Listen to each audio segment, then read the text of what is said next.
এখনকার আমরা যারা বেঁচে আছি আমাদের মনগুলো কঠিন, তেমন কঠিন পাথরের মতো কঠিন। আমরা যখন দেখি একটা মাইয়াতকে নিয়ে যাওয়া হচ্ছে জানাজায়, আমাদের কোনো ফিলিংস কাজ করে না। জানাজায় যাচ্ছে, জানাজায় দাঁড়িয়েও মোবাইলটা টিপাটিপি করছে। জানাজা সারে চলছে, কোনো ফিকির নাই যে এই জানাজা আমার হবে কালকে, ওই মোবাইল টেপাটিপ করছে। আমি এমনও দেখেছি, দাফন করা হলো মাইয়াতকে, দাফন করার পরে চারপাশে মানুষজন জড়ো হয়ে গল্প করছে, ভাই আপনার ওই জমিটার কি খবর, আপনার ওইটার কি খবর, বিজনেস কেমন চলছে, চাকরির কি অবস্থা। এই যে মাইয়াতকে পাশে দাফন করলো, কোনো ফিলিংস নাই, কোনো ফিলিংস নাই। আমি আত্মশুদ্ধির কথা বলছি। আত্মশুদ্ধির জন্য আপনার মনটাকে পাখির মতো সফট নরম করতে হবে। যখন আপনি সফট নরম করবেন এবং আত্মশুদ্ধি অর্জন করবেন, তখন দুই ডানা মেলে আপনি আকাশে উঠতে পারবেন ইনশাআল্লাহ। আত্মশুদ্ধি অর্জন না করতে পারলে ডানা কেটে পড়ে যাবে, তখন আর আকাশে উঠতে পারবেন না। কোন আকাশে? ওই যে শহীদের রূহ যে আকাশে চলে গেছে, ওই আকাশ। অতএব মন কেন কঠিন হলো প্রিয় ভাই? এক নাম্বার কারণ, আমরা শিরকের পাপে লিপ্ত আছি। এক নাম্বার, শিরকের পাপে লিপ্ত থাকা অবস্থায় মুসলিমদের মনটা কঠিন হয়ে গেছে। আপনি কি মনে করছেন আমরা শিরক করি না? মুসলিমরাও কবর পূজা করে, দেখবেন মুসলিমরাও দেখবেন অনেক ক্ষেত্রে মাজার পূজা করছে। আমি বলিনি যে অলিয়া উলিয়ার মাজার জিয়ারত করা যাবে না, আমি কথা বলছি না, কিন্তু আপনি মৃত মানুষের কাছে আপনার ভালো মন্দ চাইতে পারেন না। কথা বুঝতে পারেন নাই? আমরা অবশ্যই অলিয়া উলিয়াদের কবর জিয়ারত করব। এটা আপনাকে মৃত্যুর কথা স্মরণ করাবে। তাদের একটা রব আছে, যেটাকে আমরা প্রভাব বলি, এটা আপনার মধ্যে আসবে। আমরা অবশ্যই জিয়ারত করব। জিয়ারত করতে বলেছেন নবী সাল্লাল্লাহু আলাইহি ওয়াসাল্লাম, কারণ এটা আপনাকে পরকালের কথা কি করবে? স্মরণ করাবে। ওমরা করতে যান, আল্লাহ পাক সবাইকে তৌফিক দান করুন ওমরা হজ করার এবং বড় হজ করার। আমি দোয়া করি ওখানে সবচেয়ে সেরা যে দৃশ্যগুলো দেখা যায় তার মধ্যে একটা রাসূলুল্লাহ সাল্লাল্লাহু আলাইহি ওয়াসাল্লামের রওজা। ওখানে গেলে চোখের পানি ঝরে না এমন কোনো মুসলিম নাই, আছে? নাই। আরেকটা সবচেয়ে মন নরম করা একটা দৃশ্য হচ্ছে জান্নাতুল বাকি, যেটা আমরা বাকিউল গারকাত বলি, যেখানে আপনি দেখবেন সাহাবায়ে কেরাম রাদিয়াল্লাহু আনহুমের কবর, যতদূর চোখ যায় তাদের কবর। কবরের কোনো মাজার নাই, সেখানে কোনো তাওয়াফ হচ্ছে না কবরকে কেন্দ্র করে, সেখানে কবরে কেউ ফুল চড়াচ্ছে না, একটা ছোট্ট পাথর দেখা যায়, খেলার কিছু না। পৃথিবীর সবচেয়ে শ্রেষ্ঠ মানুষগুলো সেখানে শুয়ে আছেন। ওখানে গিয়ে দাঁড়াবেন, দেখবেন নিজেকে তুচ্ছ বলে মনে হবে আমি এই পৃথিবীতে আর কি করছি। সেরা মানুষগুলি মাটির নিচে, আমি এখানে কি করছি? তো দেখুন প্রিয় ভাইরা, অবশ্যই অলিয়া উলিয়াদের কবর জিয়ারত করবেন, কিন্তু মৃত ব্যক্তি আপনার কল্যাণ করতে পারবে? অকল্যাণ করতে পারবে? হ্যাঁ, তারা আল্লাহর কাছে সুপারিশ করতে পারবে আল্লাহ পাক যখন তাদেরকে অনুমতি দিবেন। তারপরে আল্লাহ পাক যখন অনুমতি দিবেন, তখন নবী সাল্লাল্লাহু আলাইহি ওয়াসাল্লাম সুপারিশ করবেন, অলিয়া উলিয়াগণ করবেন, আলেম ওলামা করবেন, শহীদগণ করবেন, হাফেজে কোরআন করবে, অনেকেই করবেন। আল্লাহ পাক আমাদের তাকদিরে এইসব সুপারিশ নসিব করুন বলি না আমি। মুসলিমরা আজকে শিরিক করছে অনেক ক্ষেত্রেই। দেখবেন হাতে একটা এই যে বালা পরে আছে, খুলে না। কেন খোলেন না ভাই? বলে যে এটা খুললে যদি রোগ হয়। রোগ দেওয়ার মালিক কি? ওই বালা না আল্লাহ? এই যে আপনার বিশ্বাস জন্মায় নিয়েছে, এই যে বিশ্বাসটা জন্মিয়েছে আপনার হাতের উপরে, এই বালার উপরে, এটাই শিরক, এটাই শিরক। যদি আপনি বিশ্বাস করেন যে এটা হাতে থাকলে আপনি সুস্থ থাকবেন, হাত থেকে খুলে পড়ে গেলে আপনি আর বাঁচবেন না, এই যে কল্যাণ অকল্যাণের মালিক আপনি কাকে করলেন? ওই বালাকে করেছেন, আল্লাহকে করেন নাই। এখানে শিরক হয়ে গেছে, খুবই সূক্ষ্ম শিরক। আপনি নামাজ পড়ছেন মনে করেন, এখন কিছু মানুষ আসলো, এখন দেখছেন যে হুজুর তো আমার নামাজ দেখছে, নামাজটা খুব সুন্দর করে পড়ার চেষ্টা করলেন, লম্বা নামাজ, সেজদায় গিয়ে আর উঠছেন না, খুব সুন্দর নামাজ পড়ছেন। এই যে মানুষকে দেখানোর জন্য নামাজটা পড়ছেন, এটা শিরক। এটা কি? এটাও শিরক। এই যে গণক বসে আছে রাস্তার পাশে, দেখবেন টিয়া পাখি নিয়ে, তারপরে যে কাগজ নিয়ে, আসেন ভাই ভাগ্য পরীক্ষা করে দেই। আরে ভাই, তুমি যদি মানুষের ভাগ্যই পরীক্ষা করতে পারবা, তো তুমি রাস্তার পাশে কেন? তোমার ভাগ্য কেউ পরীক্ষা করেনি কখনো? এতটুকু কমন সেন্স আমাদের নাই। ও যদি আমার ভালো মন্দ করতে পারে বা ভবিষ্যৎ বলতে পারে, তাহলে ও রাস্তার পাশে বসে আছে কেন? ওর তো প্রাইম মিনিস্টার হওয়ার কথা, এখন ওর তো ইলেকশন করার কথা। তো দেখেন, এই যে ওখানে গিয়ে আমরা কি করি? ভাই আমার হাতটা দেখে দেন, ভাই আমার অতীত বলে দেন, ভবিষ্যৎ বলে দেন, এবং এগুলো দিন দিন বাড়ছে। কিন্তু রাশিফল, কবিরাজি, গণকি, এগুলো দিন দিন বাড়ছে। এবং আমি লক্ষ্য করছি দিন দিন আরেকটা জিনিসও বাড়ছে, সেটা হলো জাদুবিদ্যার চর্চা করা। এবং গ্রামে গঞ্জে কুফুরি বাড়ছে না? কুফুরি করা, তাবিজ করা, বিচ্ছেদ করা, স্বামী স্ত্রী বিচ্ছেদ করা, মেয়েকে বশ করা, সন্তানকে বশ করা বাড়ছে না? সবই শিরক, এগুলো সবই কুফুরি। এগুলো মুসলিমরা করছে না? মুসলিমরা এসব শিরকে লিপ্ত আছে বলেই তো অন্তর কঠিন হয়ে গেছে। ফাকাসাত কুলুবুহুম, তাদের অন্তর কঠিন হয়ে গেছে। তো একটা হাদিস বলে এখানে খালি নবী সাল্লাল্লাহু আলাইহি ওয়াসাল্লাম বলছেন, যদি কেউ কোনো গণকের কাছে যায়, গিয়ে বলে দেখেন তো আমার হাতটা একটু, ও কিন্তু বিশ্বাস করে না যে এ ভবিষ্যৎ বলতে পারে, খালি এমনি বলেছে একটু দেখেন তো, বলার সাথে সাথেই 40 দিনের নামাজ কবুল হবে। আর যদি তার বলা কথায় বিশ্বাস করে যে হ্যাঁ তোমার ভবিষ্যৎ খুব ভালো, তুমি চাকরি পাবা, এটা করবা সেটা করবা, এবং সে বিশ্বাস করলো হ্যাঁ এটাই হবে, তখন নবী সাল্লাল্লাহু আলাইহি ওয়াসাল্লাম বলছেন সে যেন আল্লাহর পক্ষ থেকে যা নাজিল হয়েছে, মানে এই যে কোরআনুল কারীম, এই কোরআনকে যেন সে অস্বীকার করলো, মানে কুফরি করলো। এগুলো আমরা করছি না ভাই? অনেক কিছু করছি। আমরা স্তম্ভের পূজা করছি, অনেক মুসলিম আগুনের পূজা করছে। আগুন জ্বালিয়েছেন, মাথা নত করছেন কেন? আগুনের সামনে আপনি মাথা নত করবেন কেন? আপনি একটা স্তম্ভের সামনে, গাছের কাছে, সব গাছের সামনে দাঁড়িয়ে মাথা নত করে ধ্যান করবেন কেন? আপনি মেডিটেশন করছেন কি জন্য? আপনাকে নামাজ দেওয়া হয় নাই? 5 ওয়াক্ত নামাজ দেওয়া হয় নাই? নামাজের চেয়ে বড় মেডিটেশন কিছু আছে নাকি? আপনি ধ্যান করছেন কি জন্য? অনেক মুসলিম তো জিনের উপাসনা করছে, জানেন? অনেক মুসলিম জিনকে তাবে করার চেষ্টা করছে। আর জিন বলে একটা জাতি আছে, এটা সত্য। এরকম প্রতিটা ক্ষেত্রে শিরক আছে। শিরক কথায় আছে, কাজে আছে, বিশ্বাসে আছে। দেখবেন মুসলিমরাই আল্লাহ ছাড়া অন্য কারো কাছে দোয়া করছে, মুসলিমরা নজর মানত করছে অন্য জায়গায়, আল্লাহর জন্য নজর মানত করছে না, অন্য কাউকে সন্তুষ্ট করার জন্য করছে। সন্তান হয় না, সন্তান হয় না, এখন কি হবে? সন্তান হয় না তো অমুকের কাছে যাও, সেখানে গিয়ে বকরি জবাই দাও, সন্তান হবে। সুবহানাল্লাহ। তো এই পদ্ধতি ইব্রাহিম আলাইহিস সালামের জানা ছিল না? শেষ বয়সে তিনি বলছেন রব্বি হাবলি মিনাস সালিহিন। আপনি দোয়া করতে পারেন না? সন্তান হবে না কেন? আল্লাহ পাক তাকদিরে লিখে রাখলেন, অবশ্যই হবে। আর আল্লাহ পাক তাকদিরে না লিখলে কিভাবে হবে? তাকদিরে যে ব্যক্তি বিশ্বাস করে না সে ব্যক্তি হতাশ হয়। যা কিছু হচ্ছে আমাদের জীবনে সবই তাকদির, এর বাইরে একটা মানুষও যেতে পারবে না। প্রিয় ভাইরা, কথায়, কাজে এবং চিন্তায় আমরা অনেক শিরিক করছি। শিরিকের কারণে আমাদের অন্তর কঠিন হয়ে গেছে। আরো কেন কঠিন হচ্ছে? বেদাত। আমল করছেন নবীর সুন্নত মানার জায়গায় অন্য কিছু আপনি করছেন। এমন এমন কিছু আমল করছেন যেগুলোর সাথে রাসূলের সুন্নতের কোনো সম্পর্ক নাই এবং সাহাবীদের সুন্নতেরও কোনো সম্পর্ক নেই। এই ক্ষেত্রে গিয়ে আপনি বেদাত করছেন, বেদাত করে অন্তর কঠিন হয়ে যাচ্ছে। অন্তর কঠিন হওয়ার একটা বড় কারণ হচ্ছে হারাম রিজিক। যখন আপনি হারাম রিজিকে যাচ্ছেন, সুদ, ঘুষ, আপনার দুর্নীতি, আপনার এই যে অন্যের সম্পদ আত্মসাৎ হয়ে যাচ্ছে। আমি কি বুঝাতে পারছি না? হারাম রিজিক যখন আপনার শরীরে ঢুকছে, অন্তরটা শক্ত হয়ে যাচ্ছে। একটা হাদিস যথেষ্ট। আল্লাহ রাসূল বলেছেন ইন্নাল্লাহা তাইয়্যিব লা ইউকবালু ইল্লা তাইয়্যিব। আল্লাহ পাক পবিত্র সত্তা, তিনি পবিত্র ছাড়া কবুল করেন না। আপনি 10টা হজ করে আসেন, চুরির টাকা দিয়ে, ডাকাতির টাকা দিয়ে, আত্মসাতের টাকা দিয়ে, দুর্নীতির টাকা দিয়ে, যদি কবুল হয় তাহলে কোরআন সুন্নাহ মিথ্যা হয়ে যাবে। নাউযুবিল্লাহ। কথা কি বুঝতে পারছেন না? আল্লাহ রাব্বুল আলামিন বলছেন আল্লাহ পাক পবিত্র ছাড়া কবুল করেন না। হারাম রিজিক দিয়ে ইবাদত কবুল হয় না। আমরা ওই যে রংপুর অঞ্চলে একবার ওই যে হারাগাছ একটা অঞ্চল আছে না, সেখানে গিয়েছিলাম। সেখানে মাশাআল্লাহ আবার বিড়ির অনেক ফ্যাক্টরি আছে। কিসের? বিড়ি তো হালাল নাকি? তামাক তো হালাল নাকি? তো সেখানে বিড়ি ফ্যাক্টরির অনেক মালিক আছে এবং তারা মসজিদ কমিটির অনেক দায়িত্বপ্রাপ্ত আর কি। মুসলিমদের গায়রত্ব এখন নাই, মুসলিমরা এদেরকে আবার মসজিদ কমিটির সদস্যও বানিয়েছে। তো এখন মসজিদ কমিটিতে এসে তার প্রভাবে ইমাম সাহেব টিকতে পারে না। 1-2 জন বলে নামাজের পর হাত তুলে দোয়া করতে হবে, 2 জন বলে করা যাবে না।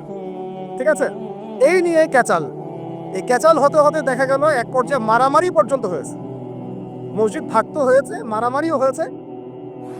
তো সেখানে আমাকে দাওয়াত করেছিল যে ওয়াজ করার জন্য। তো দোয়া করার কথা বলছে, তাই বললাম দোয়া করে লাভ কি? দোয়া করলেই বাকি, না করলেই বাকি, রিজিকটাই তো হারাম। আপনি তো তামাকের টাকা খাচ্ছেন, তামাক। আপনি মাদকের টাকা খাচ্ছেন, এটা কি হালাল না হারাম? তো হারাম টাকা দিয়ে হাত তুলে দোয়া করলেই কি, না করলেই কি? দোয়া তো উঠছে না উপরে। আগে হারাম রিজিক ছাড়েন, তারপর দোয়া করুন। তো রিজিক হারাম হওয়ার কারণে আমাদের কি হচ্ছে? অন্তরটা কি হচ্ছে ভাই? কঠিন হচ্ছে। ওই পাখির মতো আর মুক্ত আকাশ উঠতে পারবে না। তারপরে সামনে যান, আরো কেন কঠিন হয়? বস্তুবাদিতা, দুনিয়া। সারাদিন দুনিয়ার ফিকির, দুনিয়ার চিন্তা, খাবো কি, করবো কি, ব্যাংক ব্যালেন্স, টাকা পয়সা, স্ট্যাটাস, সারাটা দিন দুনিয়ার দুনিয়া। ঘুম থেকে ওরা থেকে নিয়ে শুরু করে ঘুমানো পর্যন্ত খালি দুনিয়া। যারা দুনিয়ার নেশায় মত্ত হয়ে আছে, এদের অন্তরটা কঠিন হয়ে যায়। এই অন্তরটা পাখির মতো হতে পারবে না। ঠিক আছে কথা? যারা দুনিয়ার নেশায় মত্ত হয়ে আছেন, এই অন্তরটা কঠিন হয়ে যাবে, পাখির মতো হতে পারবে না। তারপর কি? আরো সামনে যান। দিনই জ্ঞান চর্চা না করা অন্তর কঠিন হওয়ার কারণ। আর কি কারণ?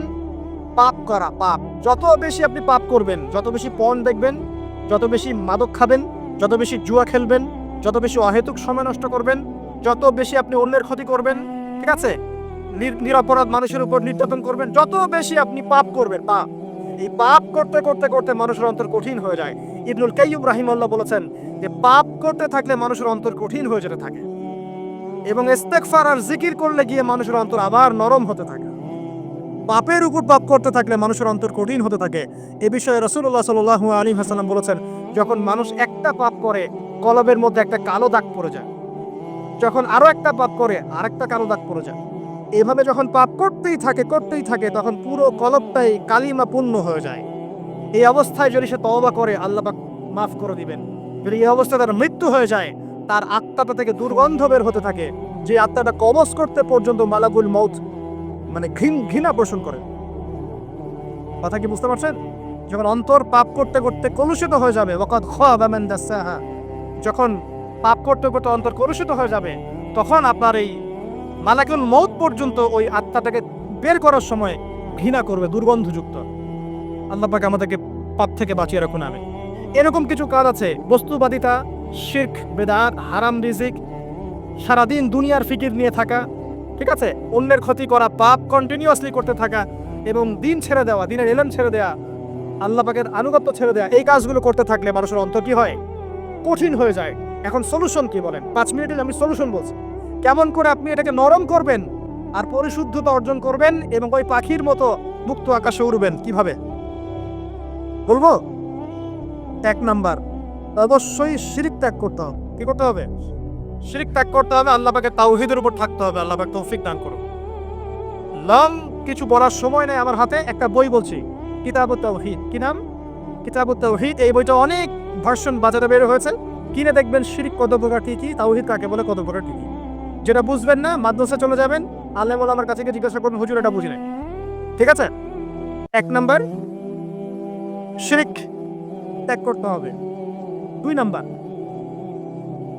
আপনাকে তাওহীদে থাকতে হবে। দেখ, অন্তর নরম করার কথা বলছে। 2 নাম্বার, সুন্নতের উপর আমল করতে হবে। ওই যে পাখির কথা বললাম, যে সকালবেলা বের হয় আর সন্ধ্যাবেলা কি করে? বাসায় ফেরে। খালি পেটে বের হয়, ভরা পেটে বাসায় ফেরে। তার মানে আমাদেরকেও সকাল সন্ধ্যাটা কাটাতে হবে নবী সাল্লাল্লাহু আলাইহি ওয়াসাল্লামের সুন্নত অনুযায়ী। যখন তিনি ঘুমাতেন তখন ঘুমাবেন, যখন উঠতেন তখন উঠবে, বাকি কাজ যেমন করে করতেন তেমন করে করবে, তখন অন্তর ইনশাআল্লাহ নরম হয়ে যাবে। ঠিক আছে ভাই? 2। 3 নাম্বার, 5 ওয়াক্ত নামাজ জামাতে। নামাজ আপনাকে যে কোনো পাপ থেকে বাঁচাবে ইনশাআল্লাহ। ভাই জেনা করছেন, নামাজ পড়েন। পর্নোগ্রাফি দেখেছেন, তাও তওবা করে নামাজ পড়েন। আপনি হারাম অ্যাফেয়ার্সে আছেন, হতাশ হয়েন না, নামাজ পড়েন। গুনাহ ছাড়তে পারছেন না, নামাজ পড়েন। সুদ খাচ্ছেন, নামাজ পড়েন। আপনি পতিতালয়ে গিয়েছেন, নামাজ পড়েন। বেপরদা চলছেন, তাও নামাজ পড়েন। আপনি অন্যের হক নষ্ট করেছেন, তাও নামাজ পড়েন। যে পাপই করেছেন, নামাজটা পড়েন। নামাজ আপনাকে সমস্ত পাপ থেকে বাঁচিয়ে রাখবে ইনশাআল্লাহ। ইনশাআল্লাহ আস্তে আস্তে ইনশাআল্লাহ দেখবেন সব পাপ থেকে আপনি দূরে চলে আসছেন ইনশাআল্লাহ তাআলা।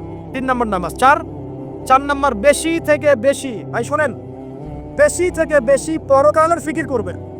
খালি পরকালের চিন্তা করবেন যে আমাকে মৃত্যুবরণ করতে হবে, কবরে যেতে হবে, পুলসিরাত পার হতে হবে, আল্লাহর সামনে দাঁড়াতে হবে। যত বেশি আপনি আল্লাহর ফিকির করবেন, পরকালের ফিকির করবেন, আপনার মনটা নরম হয়ে যাবে ইনশাআল্লাহ, মনটা শক্ত হবে না। 5 নাম্বার, মানুষের সাথে খুব বেশি মেলামেশা করবেন। মানুষের সাথে খুব বেশি মেলামেশা করলে ইবনুল কাইয়্যিম রাহিমাহুল্লাহ বলেছেন অন্তর কঠিন হয়ে যায়। কারণ মানুষ আপনাকে গীবত করাবে, হ্যাঁ, মানুষ খারাপ কাজে নিয়ে যাবে, বেফাস কথাবার্তা বলবেন, হয়তো বেফাস কাজ করবেন, ফুজুল কি বাদ করবেন। এগুলো করতে গিয়ে আপনি দেখবেন অন্তর কঠিন হয়ে গেছে। এত বেশি মানুষের সাথে মেলামেশার দরকার নাই, প্রয়োজন যতটুকু অতটুকু করবেন। ঠিক আছে? আল্লাহ পাক তৌফিক দান করুন, আমিন। কটা বললাম? 5, 6। আমার সবচেয়ে প্রিয় নসিহত, প্রত্যেক দিন মিনিমাম 1 ঘন্টা করে কোরআন তেলাওয়াত করবেন বুঝে। আমি বলিনি না বুঝে করলে কোনো নেকি হবে না, প্রত্যেক হরফে 10 নেকি হবেই হবে, কিন্তু আপনি করবেন বুঝে ইনশাআল্লাহ। যখন বুঝে আপনি প্রত্যেক দিন 1 পারা করে বা 1 ঘন্টা করে কোরআন তেলাওয়াত করবেন, আপনার কলিজা, আপনার কলব নরম হতে বাধ্য, এবং আপনার অন্তরে আল্লাহ নূর নেমে আসবে ইনশাআল্লাহ। দেখবেন আপনার কলব থেকে সমস্ত এই যে পঙ্কিলতা, কলুষতা ইনশাআল্লাহ চলে যাবে ইনশাআল্লাহ তাআলা। 2টো জিনিস অন্তরকে পবিত্র করে ফেলে, এক হচ্ছে কোরআন তেলাওয়াত, আর এক হচ্ছে বেশি থেকে বেশি আল্লাহর জিকির এবং ইস্তেগফার। তো কোরআন তেলাওয়াত বাড়িয়ে দেন। আল্লাহ পাক সবাইকে কোরআন তেলাওয়াত করার তৌফিক দান করুন, আমিন। যারা শেখেন নাই আজকে ওয়াদা করেন যে কোরআন আপনারা বিশুদ্ধ করে পড়া শিখবেন, ওয়াদা করেন। আগামী রমজান আসার আগেই এক খতম দেওয়া চাই, পারবেন? এবং কোরআনের চর্চা বাড়িয়ে দিবেন, প্রত্যেক দিন কিছু করেন না করেন কোরআন তেলাওয়াত করতে হবে, ঠিক আছে? আল্লাহ পাক তৌফিক এনায়েত করুন, আমিন। আর বুঝে পড়ার চেষ্টা করবে। একটা সহজ তাফসীর বলে দিই, মারেফুল কোরআন বাসায় আছে না? মারেফুল কোরআন তাফসীর ইবনে কাসির বাসায় নাই? জালালাইন বাসায় নাই? বাসায় নাই, কিনেন। সারাদিন তো অনেক টাকা পয়সা খরচ করছেন, 3টা তাফসীর কিনেন, জালালাইন কিনেন, মারেফুল কোরআন কিনেন, ইবনে কাসির কিনেন, বাসায় গিয়ে পড়া শুরু করেন। পারবেন না? যে একটা বুঝবেন না, উলামায়ে কেরামের কাছে যাবেন, গিয়ে বলবেন হুজুর এটা বুঝি নাই, বুঝাই দেন। নিজে নিজে ব্যাখ্যা করতে যাবেন না। ব্যাখ্যা করলে দেখবেন একজন পণ্ডিত বেড়েছে, কিছু পণ্ডিত কোরআন পরে বলে কোরআনই মানি হাদিস মানি না। এরকম পণ্ডিত দেখেন না? কোরআনই মানি হাদিস আর মানি না, কারণ আল্লাহ নাকি নাউজুবিল্লাহ কোরআনে নাকি আল্লাহ পাক হাদিস মানতে বলে নাই, ও নাকি পায় না। এই জন্য দেখলাম সুবহানাল্লাহ নামাজ পড়তেছে, কোরআন থেকে নামাজ পড়তেছে, হাদিসের কোনো হেদায়েত নিবে না। আর কিরকম যে হাত হাত আবার ঠিকই বাঁধতেছে, হাত বাঁধতেছে, রুকু করতেছে, সেজদা করতেছে, এগুলো আবার কোথায় পাইলো আল্লাহ ভালো জানে। হাত এভাবে বাঁধতেছে, এভাবে হাতটা বাঁধা কোরআনে কোথায় আছে আমি পাইলাম না কোথাও, ঠিক আছে? হাদিস ছাড়া কি এগুলো আসবে? হাত বাঁধ, সেজদায় গিয়ে সুবহান রাব্বিয়াল আলা বলছে না, বলছে আসলামতু লিরাব্বিল আলামিন। এটা কোরআন থেকে বলছে। অথচ নবী সাল্লাল্লাহু আলাইহি ওয়াসাল্লাম হাদিস থেকে বলছেন সুবহান রাব্বিয়াল আলা সুবহুন কুদ্দুসুন রাব্বুল মালাইকাতি ওয়ার রূহ সুবহানাকা আল্লাহুম্মা রাব্বানা ওয়া বিহামদিকা আল্লাহুম্মা আগফির। এগুলো নাই, ও বলছে আসলামতু লিরাব্বিল আলামিন, মানে কোরআন মানে হাদিস মানি না। এত বেশি পণ্ডিত হওয়ার দরকার নাই, এরা হচ্ছে ইচনা পাকা টাইপের পণ্ডিত। ওমর রাদিয়াল্লাহু আনহুর যুগের বেঁচে থাকলে এদেরকে পিটাই সোজা করে ফেলাইতেন। ইসলামী শুরু করছে, কোরআন মানি হাদিস মানি না। আল্লাহ পাক কোরআনে বলছে ওয়ামা আতাকুমুর রাসূলু ফাখুযু, রাসূল যা দিয়েছেন তা গ্রহণ করো।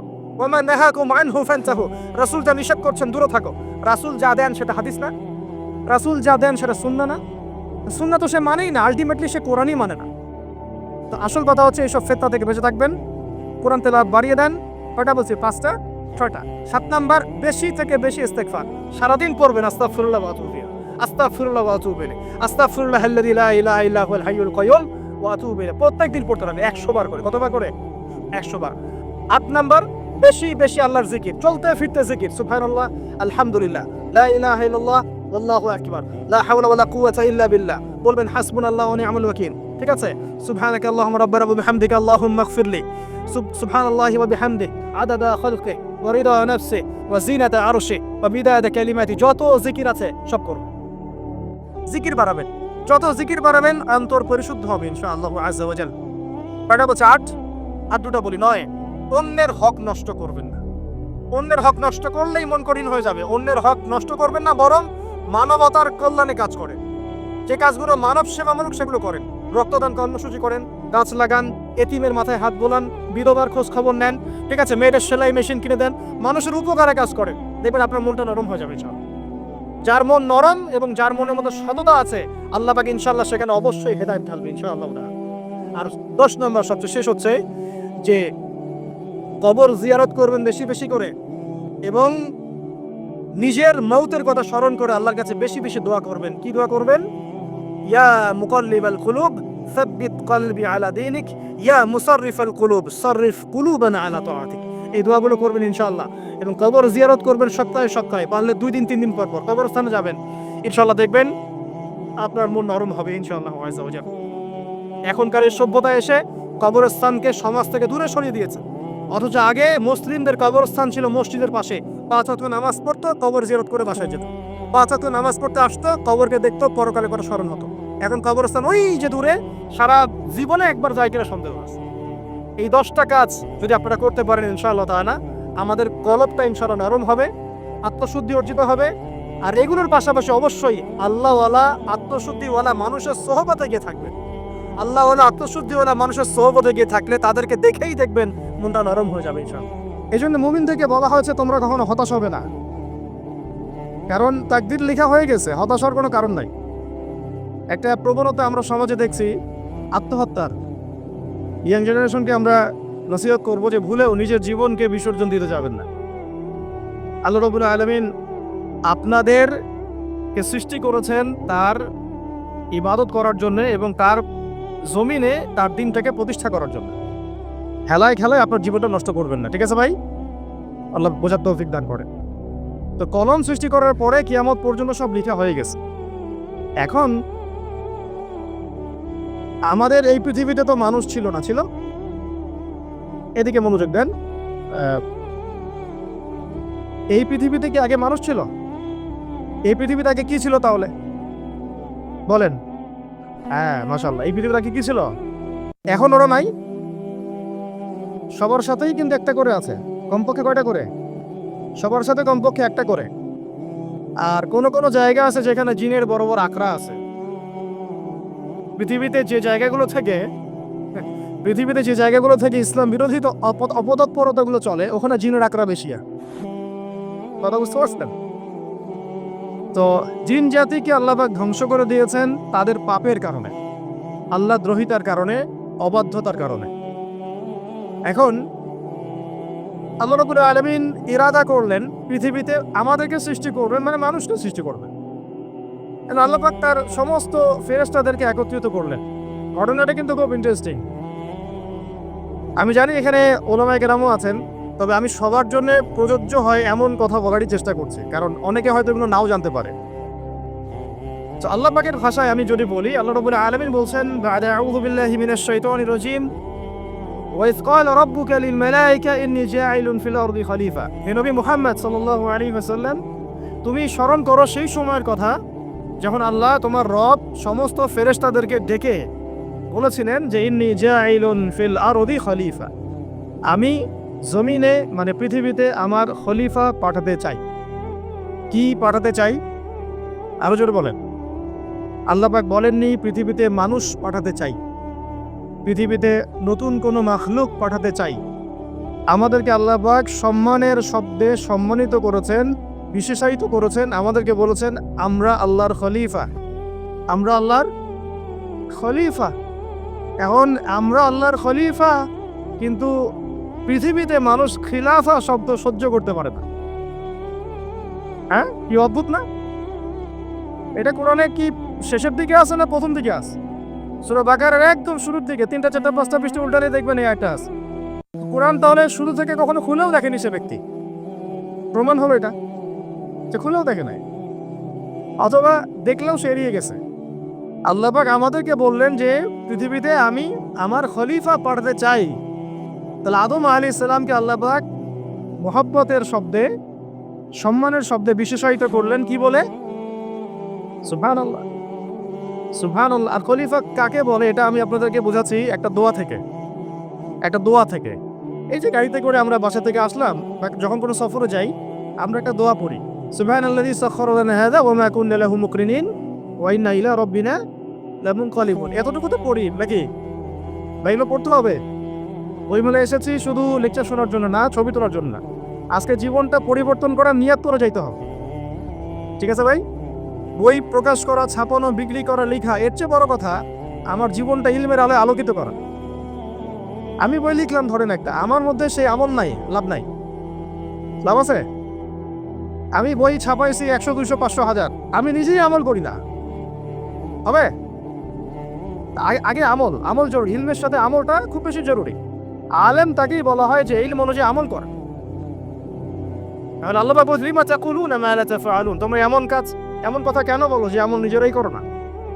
কাবুরা মাকতান ইনদাল্লাহ আন তাকুলু মা লা তাফআলুন, আল্লাহর কাছে সবচেয়ে গর্হিত একটা অপরাধ, তোমরা একটা কথা বলবা কিন্তু আমল করবা না।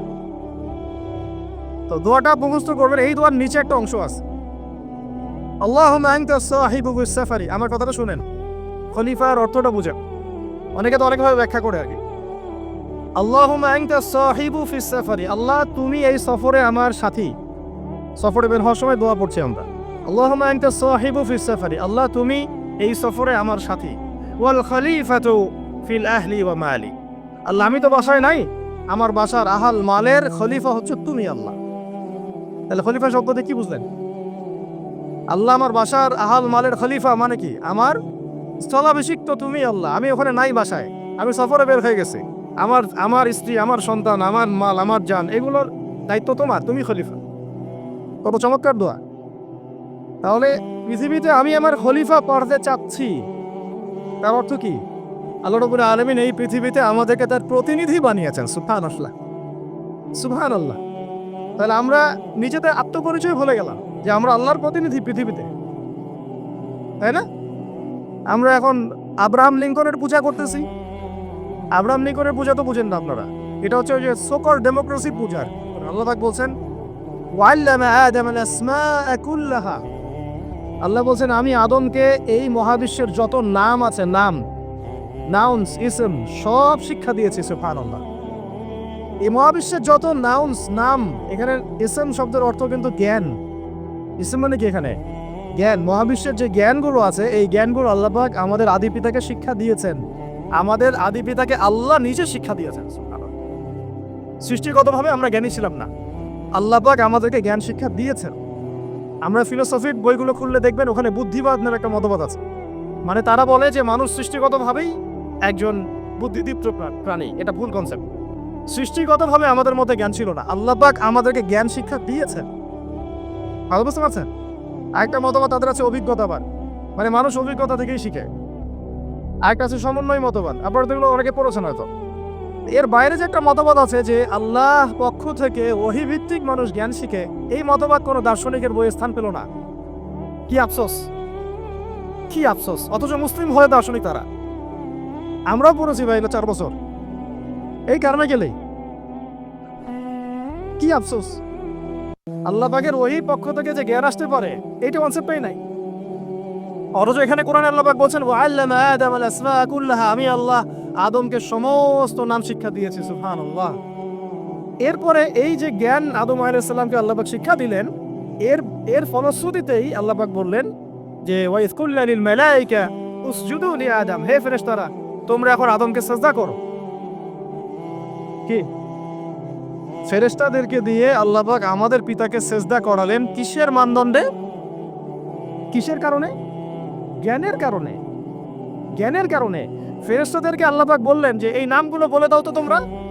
তারা বলতে পারলো না, তারা বলল লা ইলম আল্লাহুম্মা লা ইলমা লানা ইল্লা মা আল্লামতানা, আল্লাহ আমাদের তো সেই জ্ঞান নাই, শুধু ওইটুকু জ্ঞান আছে যা আপনি আমাদেরকে শিখিয়েছেন।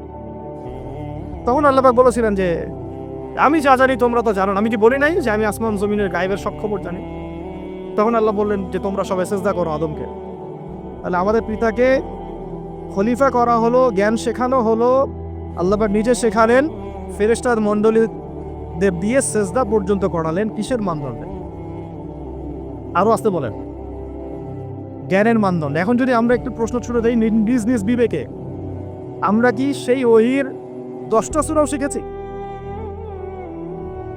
10টা পারা কি পড়া হয়েছে কখনো? 10টা সূরারও কি অর্থ জানি? অনেকে তো 10টা আয়াতের অর্থ জানি না। আমরা কি সেই ওহীর 10টা হাদিস শিখেছি? তাহলে আমরা কোথায় সম্মান খুঁজতেছি? পশ্চিমাদের কাছে? বলেন।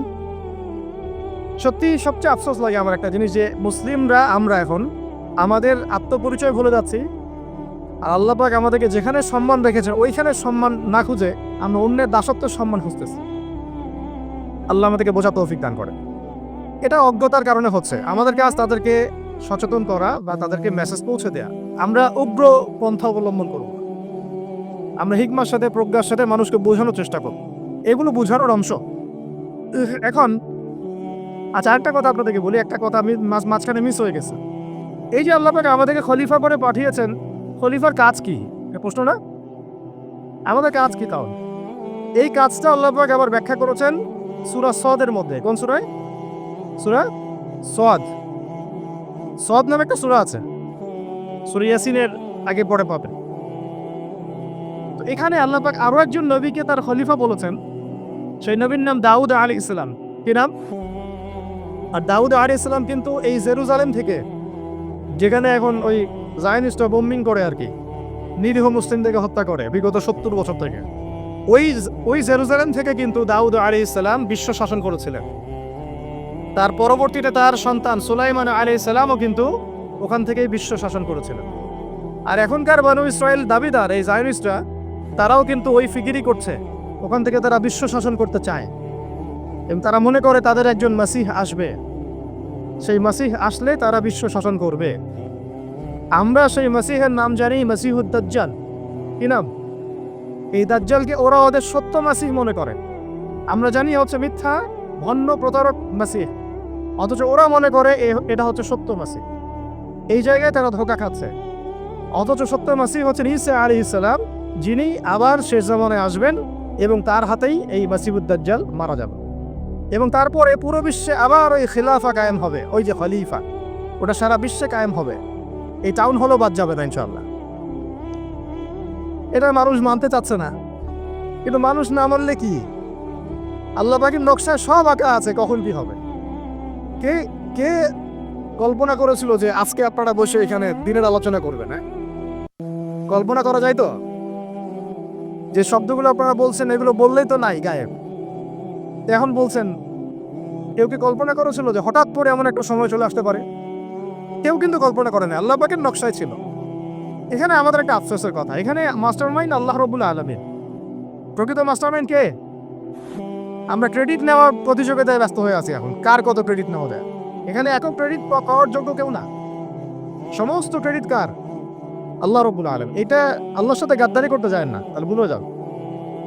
কারণ আমি বারবার বলেছি আপনাদেরকে, কোরআন থেকে একটা শিক্ষা আমরা শিখেছি, একটা কওম যখন মাজলুম থাকে, দুর্বল মাজলুম জুলুমের শিকার হচ্ছে, আল্লাহ পাক সেই কওমটাকে বাঁচান, কোনো না কোনো একজন ত্রাণকর্তাকে পাঠান, কোনো একটা সূরাতে আল্লাহ পাক সেই কওমকে বাঁচায় দেন।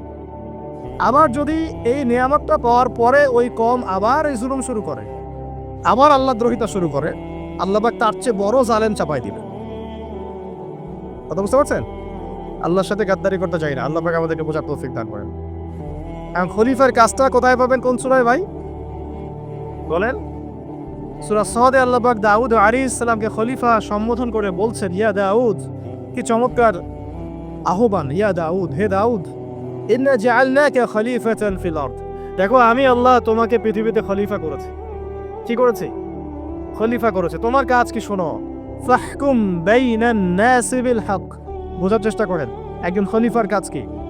খলিফা মানে আল্লাহর প্রতিনিধি, জমিনে যে দায়িত্বশীল, অন্য মানুষের উপরে যে দায়িত্বশীল, তার কাজ ফাহকুম বাইনান নাসি বিল হক, মানুষের মাঝে ন্যায় বিচার প্রতিষ্ঠা করবে, এটা তোমার কাজ। তাহলে এখন যারা আমরা এই জায়গায় আছি বা ভবিষ্যতে আসব, আরো কাল আগাতে থাকবে, সময় আগাতে থাকবে, নতুন নতুন নেতৃত্ব আসবে, সবার ফাংশন একটাই, ফাহকুম বাইনান নাসি বিল হক। আমাদের কাজ হবে মানুষের মাঝখানে কি করা, ন্যায় বিচার, বিচার ফয়সালার ক্ষেত্রে ইনসাফ করা, ন্যায় বিচার করা। তো ন্যায় বিচার তো এখন জাদুঘরে আছে নাকি? হ্যাঁ, কোনো কোনো ক্ষেত্রে আমরা চাই না যে ন্যায় বিচার জাদুঘরে যাক, আমরা চাই আবারও ন্যায় এবং সাম্যের সমাজ প্রতিষ্ঠা হোক। ইনশাআল্লাহ এরপর থেকে আমরা কোনো অন্যায় সহ্য করব না। ইনশাআল্লাহ এরপর থেকে আমরা কোনো জল্লাদতন্ত্র কায়েম করতে দিব না। আমাদের যা আছে তাই নিয়ে প্রতিবাদ হবে ইনশাআল্লাহ। কারণ এখনকার প্রজন্ম প্রতিবাদের ভাষা বুঝে। এখন যদি আপনারা আবার সেই প্রাচীন জুলুমের তন্ত্রে মন্ত্রে ফিরে যান, তাহলে আল্লাহর গজব চলে আসবে, বড় গজব। তো খলিফার কাজ কি ভাই? কি কাজ বললাম বলেন? মানুষের মাঝখানে ন্যায় বিচার প্রতিষ্ঠা করা। আচ্ছা, আরো আছে, আরো আছে, আজ শেষ হয় নাই। আল্লাহ পাক বলছেন, ওয়ালা তাত্তাবিউল হাওয়া। আর ন্যায় বিচার করতে গিয়ে নিজের দাসত্ব মানে প্রবৃত্তির অনুসরণ করো না। ন্যায় বিচার করতে গিয়ে নিজের প্রবৃত্তির অনুসরণ করো না, মন গড়া বিধানের অনুসরণ করো না। আমার মামা, আমার চাচা, আমার খালু পার করে দিও না।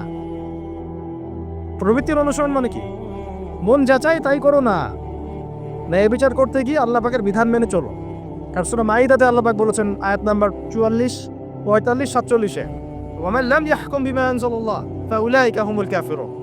যারা আল্লাহ পাকের হুকুম অনুযায়ী বিচার ফয়সালা করে না, তারা কাফির। 45-এ গিয়ে আল্লাহ বলছেন, ওয়া মান লাম ইয়াহকুম বিমা আনজালাল্লাহ ফাউলাইকা হুমুল ফাসিকুন। যারা আল্লাহ পাকের বিধান অনুযায়ী বিচার ফয়সালা করে না, এরা ফাসিক, পাপাচারী। 47 নম্বর আয়াতে গিয়ে আবার বলছেন, ওয়া মান লাম ইয়াহকুম বিমা আনজালাল্লাহ ফাউলাইকা হুমুজ জালিমুন। যারা আল্লাহর হুকুম বিধান অনুযায়ী বিচার ফয়সালা করে না, এরা জালেম। তো কাফেরও বলেছেন আল্লাহ, ফাসিকও বলেছেন, জালেমও বলেছেন। তাহলে বিচার ফয়সালা করার ক্ষেত্রে আল্লাহ পাকের বিধানকে সর্বোচ্চ অগ্রাধিকার দিতে হবে, নিজের প্রবৃত্তির অনুসরণ করা যাবে না। যদি করে তাহলে কি হবে? ইউদিল্লাকা আন সাবিলিল্লাহ, তাহলে এটা তোমাকে আল্লাহর রাস্তা থেকে সরাই নিয়ে যাবে। এর ফলে কি হবে? জেনে রাখো, ইন্নাল্লাযীনা ইউদিল্লুনা আন সাবিলিল্লাহ লাহুম আযাবুন শাদীদ বিমা নাসু ইয়াউমাল হিসাব। এটা পড়ে দেয়, নিশ্চয় যারা আল্লাহ পাকের সরল পথ থেকে বিচ্যুত হয়ে গেছে, তাদের জন্য কাল কিয়ামতের মাঠে আছে আযাবুন শাদীদ, আযাবুন শাদীদ মানে কঠিন কঠিন যন্ত্রণাদায়ক শাস্তি, এই কারণে যে তারা কিয়ামতের দিনটাকে ভুলে গিয়েছে।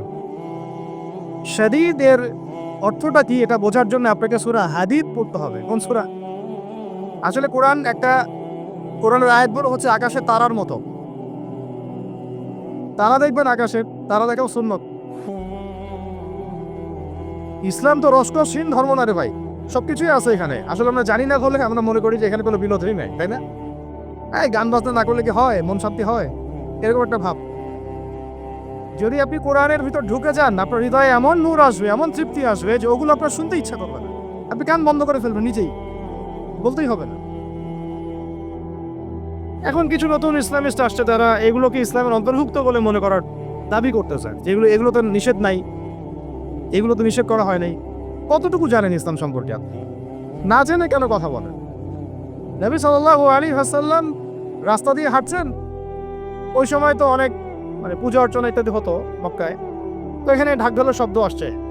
নবী সাল্লাল্লাহু আলাইহি ওয়াসাল্লাম নিজের 2 আঙ্গুল কানের মধ্যে ঢুকিয়ে দিলেন, দিয়ে পাশে একজন সাহাবী তাকে জিজ্ঞাসা করছেন হাঁটতে হাঁটতে হাঁটতে হাঁটতে, তুমি কি এখন আওয়াজ শুনতে পাচ্ছ?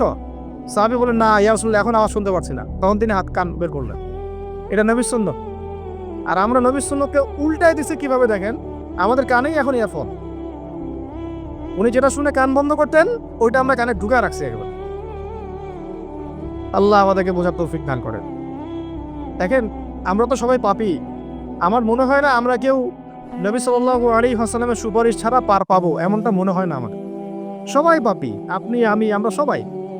তো যে নবীর সুপারিশ আমরা প্রত্যাশা করছি, সেই নবীর সুন্নতকে যদি এইভাবে অবজ্ঞা করতে থাকি, তাহলে কি সুপারিশ পাবো ভাই? কি মনে হয় আপনাদের? অ্যাটলিস্ট সুন্নতকে তো সম্মান করতে হবে নাকি? আল্লাহ বোঝার তৌফিক দান করেন। আমি তাহলে যেটা বলছিলাম যে আল্লাহ পাকের বিধান অনুযায়ী বিচার ফয়সালা করতে হবে, এটা খলিফার কাজ। ন্যায় বিচার করতে হবে মানুষের মাঝখানে, এবং নিজের প্রবৃত্তির অনুসরণ করা যাবে না, তাহলে আল্লাহর পথ থেকে দূরে সরাই দিবে। এখানেই বললাম, শাদীদ বুঝতে গেলে আপনাকে কোন সূরা পড়তে হবে? সূরা হাদীদ। আকাশের তারার কথা কেন বললাম? যে আকাশের তারাগুলো যদি মেলাতে পারেন, দেখবেন বিভিন্ন শেপ তৈরি হয়। প্রত্যেকটা তারার অবস্থানের গাণিতিক একটা ব্যাখ্যা আছে। যারা অ্যাস্ট্রোনমি নিয়ে পড়াশোনা করেন তারা জানেন, এগুলা সবাই জানবেন না। প্রত্যেকটা তারাকে আল্লাহ পাক এত সূক্ষ্মভাবে স্থাপন করেছেন যে যদি একটু সামান্য একটু ডানে বামে এগুলো সরে যায়, মহাবিশ্বের এই স্থিতিশীলতা নষ্ট হয়ে যাবে। এবং এটার কসম আল্লাহ পাক কোরআনে করেছেন সূরা ওয়াকিয়ার মধ্যে। কোন সূরা? সূরা ওয়াকিয়াতে আল্লাহ পাক বলেছেন, ফালা উকসিমু বিমাওয়াকিইন নুজুম। আমি তারার অবস্থান স্থলের স্থিতির কসম করে বলছি। আল্লাহ পাক এর কসম করেছেন। কত গুরুত্বপূর্ণ জিনিস, ঠিক আছে? তো পরের গুলো বললাম না। সূরা হাদীদ কেন পড়বেন? সূরা হাদীদ আল্লাহ পাক বলেছেন যে ওয়ানজালনাল হাদীদা ফীহি বাসুন শাদীদ। এই যে শাদীদ বুঝা থেকে হাদীদে আসছে। আল্লাহ পাক বলছেন যে আমি আল্লাহ পৃথিবীতে আসমান থেকে লোহা নাজিল করেছি। অবাক করা বিষয় না? লোহার খনি খুঁজতেছেন আপনারা মাটির নিচে, তাই না? আল্লাহ পাক বলছেন আমি লোহা নাজিল করেছি। আনজালনা, ঠিক যেমন ইন্না আনজালনাহু ফী লাইলাতুল কদর, আমি লাইলাতুল কদরে কোরআন নাজিল করেছি, আসমান থেকে নাজিল হয়েছে, তাই না? এরকমই ওয়ানজালনাল হাদীদা, আমি হাদীদ লোহা নাজিল করেছি, ফীহি বাসুন শাদীদ, যে লোহার মধ্যে আছে কঠিন শক্তি আছে না?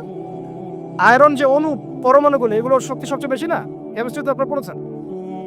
তাহলে এখন আল্লাহ পাক বলছেন কিয়ামতের দিন তাদের জন্য আযাবুন শাদীদ, যারা আল্লাহ পাকের খলিফার দায়িত্ব পালন করবে না, যারা খলিফার দায়িত্ব পেয়েও ন্যায় বিচার করবে না, ইনসাফ করবে না, প্রবৃত্তির অনুসরণ করবে, ঠিক আছে, আল্লাহর পথ থেকে বিচ্যুত হয়ে যাবে, তাদের জন্য কিয়ামতের মাঠে এই শাস্তি আছে। তাহলে আমরা কি খলিফা শব্দ বুঝতে পারলাম? আমাদের পিতা যে খলিফা, এটা কি বুঝতে পারলাম? তাহলে এখন বলেন তো, প্রত্যেক নবী কি আল্লাহর খলিফা ছিলেন না? ছিলেন কি না? প্রত্যেক নবী কি আল্লাহর বিধান দিয়ে বিচার ফয়সালা করেন নাই? মানুষের মাঝখানে ইনসাফ করেন নাই? ন্যায় বিচার প্রতিষ্ঠা করেন নাই? এরপরে সাহাবায়ে কেরামের যুগে তারা কি ন্যায় বিচার প্রতিষ্ঠা করেন নাই? তাহলে হঠাৎ করে কি হলো বিশ্ববাসীর মধ্যে যে একেবারে কোরআন হাদিস এই মৌলিক বিষয়গুলো, এগুলো সব পাশ কাটিয়ে আমরা মানব রচিত বিধানগুলোর দিকে চলে গেলাম? রহস্যজনক না বিষয়টা? এটা হচ্ছে দাজ্জালীয় একটা শাসন আসতেছে সামনে। দাজ্জাল নিজেকে খোদা বলে দাবি করবে, সে সমস্ত মানব জাতিকে বোঝাবে যে সেই খোদা, নাউযুবিল্লাহ। সে অনেক বেলকি দেখাবে, মানুষকে তার দিকে টেনে নিয়ে আসবে। এমনকি সে এক হাতে জান্নাত এক হাতে জাহান্নাম নিয়ে ঘুরবে।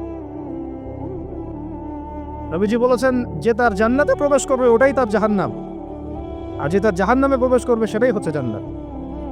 তাহলে পুরো বিশ্ববাসীকে আল্লাহ থেকে দূরে সরিয়ে একটা গডলেস ওয়ার্ল্ডে রূপান্তরিত করার একটা তৎপরতা চলছে, লক্ষ্য করতেছেন না? এটা মূলত আপকামিং যে দাজ্জালীয় সভ্যতার ভবিষ্যৎবাণী নবীজি করেছেন, এই দিকেই ওয়ার্ল্ড যাচ্ছে আস্তে আস্তে আস্তে আস্তে ওই দিকে যাচ্ছে। তবে নবীজি এটাও বলেছেন সাল্লাল্লাহু আলাইহি ওয়াসাল্লাম যে আমার উম্মতের মধ্যে একটা তাইফা, একটা দল, কিছু মানুষ সব সময় হকের উপর অটল থাকবেন, কিন্তু তাদের সংখ্যা হবে খুব কম।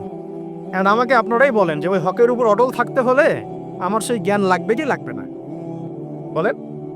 যেই জ্ঞান আমাদের পিতাকে শেখানো হয়েছে, দেখবেন প্রত্যেকটা মানুষের মধ্যে কিছু প্রতিভা আছে, সৃজনশীলতা আছে না? একটা বুদ্ধিদীপ্ত একটা তাড়না মানুষের ভিতরে কাজ করে। এটা কোত্থেকে আসছে জানেন? আমাদের পিতার ডিএনএ থেকে আসছে। আমাদের পিতার ডিএনএ থেকে। আমরা কিন্তু সবাই তার সন্তান। এরপরে পৃথিবীতে মানুষ পাপাচারে যখন লিপ্ত হলো প্রচন্ড রকম, তখন নূহ আলাইহিস সালামকে আল্লাহ পাক পাঠান এবং তিনি প্রায় 950 বছর দাওয়াতের কাজ করলেন। 40টা বা 80টা পরিবার ইসলাম কবুল করলো। তখন আল্লাহ পাক এই মুমিনদেরকে বাদ দিয়ে সবাইকে গারদ করে দিলেন, ধ্বংস করে দিলেন। মানে আমরা যারা পৃথিবীতে এখন বেঁচে আছি, যে আপনি আমি, আপনাদের নাম আমি জানি না, আমরা যারা বেঁচে আছি, আমরা কিন্তু কোনো না কোনোভাবে ওই 40 বা 80 পরিবারের সন্তান। আমরা আত্মীয়, কিন্তু আমরা সবাই কিন্তু আত্মীয়, জানেন? 40টা বা 80টা পরিবার বাদ দিয়ে বাকি সব মানুষকে আল্লাহ পাক ধ্বংস করে দিয়েছিলেন নূহ আলাইহিস সালামের মহাপ্লাবনে। ঘটনা জানেন না? 40 বা 80টা পরিবারকে বাদ দিয়ে বাকি সবাইকে আল্লাহ পাক ধ্বংস করেছেন ওই মহাপ্লাবনে। তাহলে এখন এই বিশ্বে যত মানুষ আছে তারা কয়টা পরিবারের সন্তান? ওই 40-80। আমরা কোনো না কোনোভাবে একে অপরের আত্মীয় হই। মুসলিম অমুসলিম সবাই, মুসলিম অমুসলিম সবাই। আমরা যে অসাম্প্রদায়িকতার কথা বলি না, এই শব্দটাকে ভালো অর্থে নেওয়া যায়। কি অর্থে? অন্যান্য ধর্মাবলম্বী মানুষ যারা তারা তাদের ধর্ম স্বাধীনভাবে পালন করবে, কোনো সমস্যা নেই। আমরা তাদের এই কাজে বাধা দিতে যাব না। একইভাবে আমরা আমাদের ধর্ম স্বাধীনভাবে পালন করব, তারা এখানে কোনো বাধা দিতে পারবে না। সিম্পল। তারা তাদের উৎসব তাদের মতো পালন করবে, আমরা আমাদের উৎসব আমাদের মতো পালন করব। না আমি মূর্তি পাহারা দিতে যাব, আর না আমি মূর্তি ভাঙতে যাব। সিম্পল। আমি পাহারাও দিতে যাব না, ভাঙতেও যাব না। সিম্পল। আমরা কি কুরবানিতে তাদেরকে বলতে পারবো ভাই আসেন আমার বাসায় দাওয়াত খান? এটা হয় কখনো? লাকুম দীনুকুম ওয়ালিয়া দিন। আপনাদের দিন আপনাদের, আমাদের দিন আমার। সিম্পল। এই অর্থে ঠিক আছে। কিন্তু সব ধর্ম মিলে যে নতুন ধর্ম বানানোর চেষ্টা করা হচ্ছে বাংলাদেশে, এটা ঠিক নাই। এটা শুভঙ্করের ফাঁকি। সব ধর্ম মিলে নতুন ধর্ম করার কোনো সুযোগ নাই। আমরা সবাই এক পরিবারের সন্তান। এখন আমাকে বলেন, নূহ আলাইহিস সালামের একটা ছেলে ছিল, নাম জানেন? কি নাম বলেন? না না, মাশাআল্লাহ। কয় ছেলে ছিল তার? হ্যাঁ, না, মূলত 4জন সন্তান থেকে বড় বড় 4টা গোত্র সৃষ্টি হয়েছে। শাম এক সন্তানের নাম কি? এটাকে কেন্দ্র করে এই যে সিরিয়ান কন্টিনেন্টে, পুরো প্যালেস্টাইন, সিরিয়ান, অ্যারাবিয়ান কন্টিনেন্টে যত মানুষ, তার বংশধর। ঠিক আছে? হাম, একটা সন্তানের নাম হাম। এখান থেকে আফ্রিকার যে কালো কালো মানুষগুলো সব তাদের বংশধর। একটা হচ্ছে ইয়াফাস, ইউরোপিয়ান যারা সাদা চামড়া, সব এদের বংশধর। আরেকটা যে কেনার। এই ছেলেটা কি বলেছিল? বাবা ডাকছে, নৌকায় আসো তাড়াতাড়ি, নৌকায় আসো তাড়াতাড়ি, না হলে আজকে আল্লাহ পাক আযাব দিয়ে ধ্বংস করে দিবেন। সে নবীর সন্তান হওয়ার পরেও আল্লাহ প্রদত্ত ওহির জ্ঞানকে মূল্যায়ন না করার কারণে ধ্বংস হয়ে গেল। আর ওই 40টা বা 80টা পরিবার নাজাত পেল কিভাবে? আল্লাহর পক্ষ থেকে নাজিলকৃত ওহির জ্ঞানকে প্রাধান্য দিয়ে আনুগত্য করে। তাহলে কোন জ্ঞানকে আমরা প্রাধান্য দিব ভাই? আমি বলছি না যে আমরা দুনিয়াবী জ্ঞানগুলোকে শিখবো না, ওই প্রসঙ্গে আমি একটু পরে আসছি। আমরা শিখবো এবং কিভাবে শিখবো, কতটুকু শিখবো। আগে এই অংশটুকু শেষ করি। ঠিক একইভাবে আপনারা কি আদ জাতির নাম জানেন? আদ, সামুদ। ওই যে সৌদি আরব এখন যেখানে লাইন বানাচ্ছে, লাইন প্রজেক্ট, ওই আলোলা বলে, আলোলা লাইন প্রজেক্ট বানাচ্ছে দেখবেন অনলাইনে, ওই জায়গা দিয়ে নবী সাল্লাল্লাহু আলাইহি ওয়াসাল্লাম তাবুক যুদ্ধের সময় গিয়েছিলেন। যাওয়ার সময় তিনি বলেছিলেন, তোমরা মাথা নিচু করে কান্নাকাটি করতে করতে এখান থেকে অতিক্রম করো। সাহাবীরা মাথার উপর কাপড় দিয়ে কান্নাকাটি করতে করতে জায়গাটা পার করেছে, কারণ ওই জায়গায় সামুদ জাতি ছিল যাদেরকে ধ্বংস করা হয়েছে। ওটা হচ্ছে এখন পর্যটন স্পট। সুবহানাল্লাহ। তো আদ এবং সামুদ জাতিকে আল্লাহ পাক ধ্বংস করলেন, কিন্তু তাদেরকে করেন নাই যারা ওহির জ্ঞানকে প্রাধান্য দিয়েছিল। ইব্রাহিম আলাইহিস সালাম কোন জ্ঞানের বদৌলতে আল্লাহকে চিনলেন? মানব রচিত জ্ঞান নাকি আল্লাহর পক্ষ থেকে নাজিলকৃত জ্ঞান? বলেন। মুসা আলাইহিস সালাম কোন জ্ঞানের বদৌলতে ফিরাউনের মতো এই যে কি বলবো প্রতাপশালী একজন শাসকের সামনে দাঁড়িয়ে বুক ফুলিয়ে ইসলামের দাওয়াত দিলেন? কোন জ্ঞানের আলোকে? ওহির জ্ঞান। আর ওহির জ্ঞান যখন নাজিল করা হয়েছে তখন তিনি দোয়াটা পড়ছিলেন, রব্বি ইশরাহ লি সাদরি ওয়া ইয়াসসির লি আমরি ওয়াহলুল উকদাতাম মিন লিসানি ইয়াফকাহু কওলি। প্রত্যেক নবী, ইউসুফ আলাইহিস সালাম কারাগারে 12 বছর থেকেছেন। কত বছর? 12 বছর। আমাদের অনেক ভাই এরকম 5 বছর, 7 বছর, 10 বছর, 12 বছর থেকেছে, আছে। এমনও মানুষ আছে, এখন বলা যায় তাই বলি, যে ওই যে একটা শব্দ শুনেছেন আয়না ঘর, ওখানে দীর্ঘদিন ছিল, তারপরে নাই, কোথায় গেছে আল্লাহই ভালো জানে। ইউসুফ আলাইহিস সালামও এরকম কারাগারে ছিলেন। কত বছর? 12 বছর। কিন্তু আল্লাহ পাক তাকে এমন একটা জ্ঞান শিক্ষা দিয়েছিলেন, তিনি স্বপ্নের ব্যাখ্যা বলতে পারতেন, যে কোনো স্বপ্নের। রাজা স্বপ্ন দেখলেন যে 7টা গাভী, জীর্ণ শীর্ণ গাভী, মোটা তাজা গাভীকে খেয়ে ফেলছে, স্বপ্নের ব্যাখ্যা কেউ দিতে পারে না। কিন্তু ওই জেলখানায় 2 জন ছাড়া পাওয়া মানুষ, ছাড়া পাইছে 2 জন, আর 2 জনের মধ্যে একজন বেঁচে আছে, একজন নাই। মানে 2 জন বসে বসে ইউসুফ আলাইহিস সালামকে বলছিলেন যে আমরা একটা স্বপ্ন দেখলাম যে আমার মাথায় রুটি আছে, পাখি এসে রুটি খেয়ে ফেলছে। আর আমি স্বপ্ন দেখলাম যে আমি শরাব পান করাচ্ছি, ব্যাখ্যা কি? ইউসুফ, তোমাকে সত্যবাদী বলে জানি। ইউসুফ আলাইহিস সালাম বললেন, তোমার মাথায় রুটি যেটা খেয়ে নিচ্ছে, তার মানে তোমাকে শুলদণ্ড দেওয়া হবে। আর তুমি যে পানি পান করাচ্ছ, তার মানে তুমি নাজাত পাবে, ছাড়া পাবে। হলেও তাই। আর যে নাজাত পাবে তাকে ইউসুফ আলাইহিস সালাম বলে দিলেন যে তুমি রাজদরবারে গিয়ে আমার কথা বলো, আমার কথা আলোচনা করো। তো সে ভুলে গিয়েছিল। পরে যখন এই স্বপ্নটা দেখলো বাচ্চা, তখন বাচ্চা সবাইকে ডাকলো, ডেকে বললো যে এই গাভীর স্বপ্নের ব্যাখ্যা কি? তখন এই ব্যক্তির মনে পড়ছে, আর ইউসুফ তো ব্যাখ্যা দিতে পারে। সে গিয়ে ইউসুফ আলাইহিস সালামকে ডেকে নিয়ে আসতেছে যে এই রাজা স্বপ্ন দেখছে, ব্যাখ্যা কি? স্বপ্ন কিন্তু আপনার কাছে শুনে একটা স্বাভাবিক মনে হচ্ছে, আরে গাভীর আবার স্বপ্নের কি ব্যাখ্যা? তখন ইউসুফ আলাইহিস সালাম ব্যাখ্যা দিলেন যে 7 বছর ফসল ফলবে আপনাদের এলাকায়, তারপরে 7 বছর হবে দুর্ভিক্ষের সময়। কিসের সাথে কিসের ব্যাখ্যা? এই জ্ঞান কে শিখালেন তাকে? এই ইন্টারপ্রিটেশনের জ্ঞান কে শিখালেন? তাহলে জ্ঞানের মূল উৎস কে? আমার কথা বলার উদ্দেশ্য কি বুঝতে পারছেন? যত জ্ঞান তার মূল উৎস কে? স্বপ্ন একটা জ্ঞান, যদি সেটা সত্য হয়। আর জেনে রাখবেন, কিয়ামতের আগে আগে মুমিনদের স্বপ্ন বেশি বেশি সত্য হবে।